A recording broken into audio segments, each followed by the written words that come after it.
ભરૂચ જિલ્લામાં બેફામ બનેલા તસ્કરોનો આતંક કે જ્યાં યથાવત જોવા મળી રહ્યો છે। જો એવું લાગી રહ્યું છે કે જ્યાં ખાસ કરીને અંકલેશ્વર પંથકમાં ચોરીઓની ઘટના સતત વધારો સામે આવ્યો છે કે જેવામાં વધુ એક ઘટના ચોરીની બની છે જ્યાં અંકલેશ્વરના જીઆઈડીસી વિસ્તારમાંથી સામે આવી છે ઘટના કે જ્યાં તસ્કરોએ પોતાની નાપાક કરતૂતોને અંજામ આપવા માટે મંદિરને પણ ન છોડ્યું હોય તેવા દ્રશ્યો પ્રકાશમાં આવ્યા છે।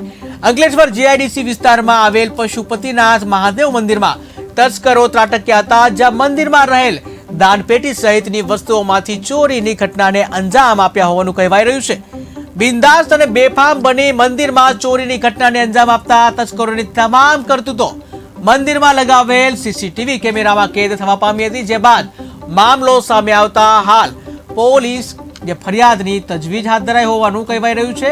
જો કે તસ્કરોએ મંદિરમાં કેટલાની મત્તાની ચોરી હાથ ફેરવ્યો છે એ બાબત હજુ સુધી સ્પષ્ટ થવા પામી નથી। તો અંકલેશ્વરના જીઆઈડીસીમાં જે તસ્કરોનો આતંક જે છે યથાવત જોવા મળ્યો છે। અહીંયા આવેલ પશુપતિનાથ મહાદેવ મંદિરમાં ચોરીને અંજામ આપ્યો કે જ્યાં તસ્કરો જે છે એમની કરતૂતો મંદિરમાં લગાવેલ સીસીટીવીમાં કેદ થવા પામી છે।